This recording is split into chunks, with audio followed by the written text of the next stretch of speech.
What if I told you there is a nation in Africa that is going to function as the Dubai of Africa, as the Singapore of Africa? I'm about to tell you what the country is in this video, why it's similar to the Dubai of Africa, and what you can look for in your next investment opportunity on the continent. You know, I'm going on year 2 in Mauritius soon, and I have to tell you, I absolutely love it here. It's phenomenal. But I want to break down why. I've realized since living here, since being a digital nomad here, that it is set up to basically function as the next Singapore or Dubai of Africa. But with that being said, I have to also tell you a little bit of history about Dubai so that you can see why I'm saying this. So a lot of investors end up loving Dubai because it's clean, it's tax friendly, they have great incentives. It's like this investment hub that everybody knows about. They have favorable residence permits. They also have digital nomad programs. They have self-employed entrepreneur programs. They really care about bringing high net worth, high quality individuals to the country for investment. And it's like a small nation in the Middle East, okay? The United Arab Emirates, the capital is Dubai. Dubai is known all across the world for being luxurious, beautiful, just like being that place that everybody may want to have on their bucket list. But listen, Mauritius is going to function like that for the African continent because it is also clean, super tax friendly, no capital gains tax on your house when you purchase it, not a whole lot of tax you gotta worry about as an entrepreneur here or even as a digital nomad. They have double taxation agreements with America where it's like if you're filing your taxes, which everybody is in America, everybody files their taxes unless you just want to get in some trouble.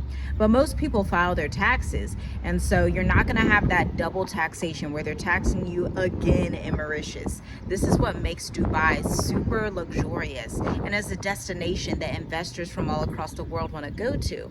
The same thing is happening here in Mauritius. People come from all across Africa, all across the Middle East, all across Asia, all across Europe to come to this little island nation. But let's talk a little bit more about the actual history of Dubai so that we can understand more about how it functioned, okay? So Dubai had this rise in the 1950s. They had key historical milestones. Back then in the 1950s, it was like a little fisher village, just like little Dubai was sitting over there. People didn't really know about it across the world.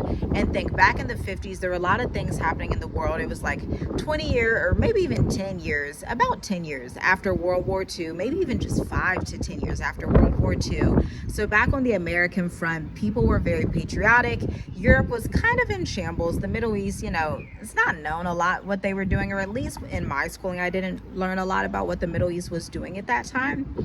But in the 1950s, Dubai, the United Arab Emirates, just started out as this modest society. There was kind of not necessarily in the dark ages, but it was just like a fishing village. But then let's move to 1966. In 1966, oil was first discovered, but Dubai didn't rely on it for long. Sheikh Rashid bin Saeed Al Maktoum invested oil profits into the infrastructure, the airports, and tourism. This is key. Infrastructure, roads, railways, electricity, all of these things. Airports, obviously airports are important for international travel and international development, and tourism. That is key. These were the 3 key sectors that they invested in when they first started to see the country develop. That is key. Mauritius does the same things. Their main sectors are finance, real estate, and tourism, okay? Now in Dubai, they would go on to create free trade initiatives like Jebel Ali, which attracted global businesses. So entrepreneurs in Asia, entrepreneurs in Europe, entrepreneurs in America, literally global businesses, not just focusing on Europe. A lot of these countries that were, successful in the 1940s and 50s were mostly focused on America and Europe, developing those 2 places. But Dubai saw potential of investors also from Asia coming over to invest too, which is super important because parts of the Middle East they do consider as Asia. Then by the 1990s and the 2000s, real estate and finance overtook oil as the prime economic drivers. Again, let's think back to Mauritius. You may want to look at the Mauritius Economic Development Bank website. It was my favorite website before I came to Mauritius. They lay everything out that you need to know so that there's no confusion. Anytime, and this is from a marketing perspective as well, I always tell clients this: anytime there's confusion around your offer, confusion on what you do as a business, people don't buy. It's the same thing when you want to attract international capital from countries all across the world. If there is confusion, if there's not a website that's clearly written, if we can't understand how to get residents, how to invest in your country, what are your prime sectors, then obviously it's going to be difficult to get international investors to buy in. Mauritius does not have this problem, similar to Dubai. They would focus on real estate and finance. Dubai and Mauritius both focus on, and I should say the United Arab Emirates, that's the actual country, they focus on finance and real estate development simultaneously. Now, Dubai also has this emphasis on having their city look futuristic, opulent, luxurious. It feels like you're in some type of different reality. And I even haven't been to Dubai yet, but I just see from the pictures, I'm like, wow, it's definitely on my bucket list of places to go, get a network going, get some connections, get some clients out there, all of those things, because it looks like the place, even if you don't want to live there, because I don't necessarily want to live in the United Arab Emirates, but I see it as being an asset for international business. And that is how Mauritius is coming across to the world, especially if we think like the next 10, 20, 30, 40, 50 years in the future. I think, and I'm like, I wonder what Mauritius is going to look like in the next few decades. It's going to be, I'm telling you right now, the Dubai and the Singapore of Africa. Now, let's talk about Singapore, okay? Singapore is a very wealthy nation, and it had a similar start as Dubai. I've been watching documentaries about Singapore, and it's so interesting because it also started out as somewhere that was colonized by the British, and they didn't have a lot going for themselves at first, but they began to develop quickly. They didn't complain. They didn't stay stuck in the past. They began to build, and the Singapore you see today is off the chain. Singapore is the place that wealthy people come, especially from America and Europe, and wealthy people from all over the world will come and put their money in these offshore bank accounts because they don't want to have to deal with the taxes that they have in the West.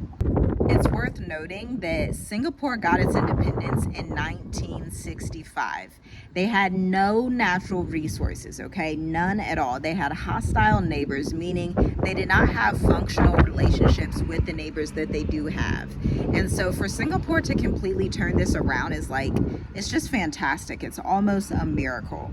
But here's what happened. The Prime Minister, Lee Kuan, you bet, on education, was strict on anti-corruption policy, and he focused on tech-driven global trade. He knew they didn't have gold, silver, they didn't have oil. Dubai even had oil, but they didn't have any of those things. So he was like, okay, we're gonna have to focus on education. We're gonna have to be anti-corrupt, and we're going to have to be focused on technology-driven global trade. And it panned out for them. But notice, Mauritius is also on the least corrupt African countries list. And so this anti-corruption pattern is super important for international investment, for building a sustainable country. And then the fact that he focused on education reminds me of a country here, Botswana, that's super focused on free education for the people of that country. Mauritius also has free education for the Mauritian locals. That means there's equal access to opportunities. Education is key. My dad would always say, education is the way out of poverty. Knowledge is the way out of poverty. And so if you grow up in a society that is focused on education, you give everybody a better chance. Now, people like to think America is like that, but if we're honest, if we look at some of the inner cities and compare them to suburban areas, the education is nowhere near as nice, not anywhere near. It doesn't even have to be a private school. There can be a private school in a, mixed community or in a diverse community, and it still will not function as the best suburban communities. Singapore also focused on the ease of doing business through low taxes, like we were talking about, low corruption, and then their infrastructure stuck out. This is something that was rare for Asian economies. They were really struggling. And remember, let's empathize with the Asian continent. During these times, just like the African continent, just like what happened to indigenous people all around the world, they were colonized, they were taken over, they were in their countries, owned their land and stuff. But there was German occupancy or British occupancy. It was mostly British occupancy, actually, but the French did occupy different territories as well. And so they went all across the world, basically having this neo-crusade that, you know, existed back in the early 1200s, where they had the actual crusades. They went back and had these neo-crusades and basically oppressed the entire earth. But a lot of countries have been able to shake that off and develop even in the midst of chaos. Now Singapore has a sovereign wealth fund that manages billions of dollars from across the world, okay? So the key takeaway that you should learn from Singapore is that smart governance, low corruption, and intentionalism in international investment can build a global superpower the way that Singapore is. Again, this was just the 1960s. We're in 2025. We're what, 50, 60 years out, and these nations have completely turned everything around. And this is why I say Mauritius today is going to follow in these same footsteps as the United Arab Emirates, specifically Dubai, as Singapore. They have the patterns that these two nations had, but we are 50 years behind. Let's put it like that. We are starting out from that 1960s standpoint of, okay, they're getting the finance sector in order, they're getting the real estate in order, they're getting the tourism in order, they're already looking to be the most least corrupt. And if you didn't know, Mauritius is the #1 easiest country to do business in Africa, period. Mauritius also has the highest literacy scores in Africa. Remember, I was telling you they have free schooling, and it's like equal schooling. It's not like fake free schooling. You know, in the US they do like fake free schooling, where yes, it's technically free, but the quality of education is not equitable across different races and across different suburban areas. In Mauritius, it's totally different. They have a high literacy rate across every population, staggering at about 90% literacy rate, which is just phenomenal because it's so important for us. And if you didn't know, if you're new here, like, share, comment, and subscribe. We are a family that has a lot of children, and literacy is so important to us as a family. That's one of our main values, the ability to not only read but comprehend and have critical thinking. 3 elements that are not typically taught in public schools in America, unless you come from like a community that I came up in. I went to a Jewish school, so it's a little bit different. But for the most part, most American schools, the American school system is failing. You have people that cannot read. It's, you know, it's just an atrocity. But we're not even going to focus on that in this video. We're really focusing on Mauritius, because what I see moving forward is that with continued investment and positioning, it can become a fintech and Web3 capital of Africa. It's a safe haven for high net worth individuals leaving high tax nations. And again, I want to reiterate the fact that if you are from the West, you are already high net worth. I want to reiterate that fact. Most of us don't understand that due to the dollar dominance that currently exists in the world, may not always exist, but it currently is still dominant. You most likely qualify to be a high net worth individual in these economies in Africa, in some of these economies in Asia. You can receive a digital nomad visa. You can receive a 10-year self-employed entrepreneur permit for a relatively easy cost of living, for a relatively lower investment cost. When you look at places like Switzerland compared to places like Norway, compared to places like the UK, Portugal, Spain, Africa, and Asia really take that and dominate the affordable lux index. And that's like the thing that I love most about Mauritius. You get the best of both worlds. It's affordable, yet it's luxury at the same time. If you didn't know, Mauritius is obviously a retirement hotspot like Singapore and Seychelles. Seychelles is similar to Mauritius, but it's kind of off the coast of like Kenya, Ethiopia. We're down south a little bit off the coast of Madagascar, okay? And so as you can see, Mauritius is going to be a hub for Afro diaspora entrepreneurship and intellectual capital, okay? So if you're watching this and you're still on the fence, Africa is the future. But let me be clear. If you're watching this, you are a little bit already late to the game, and you have to reframe the way that you think about Africa. reframe the way that you look at Mauritius, because Mauritius might be your gateway into the African continent.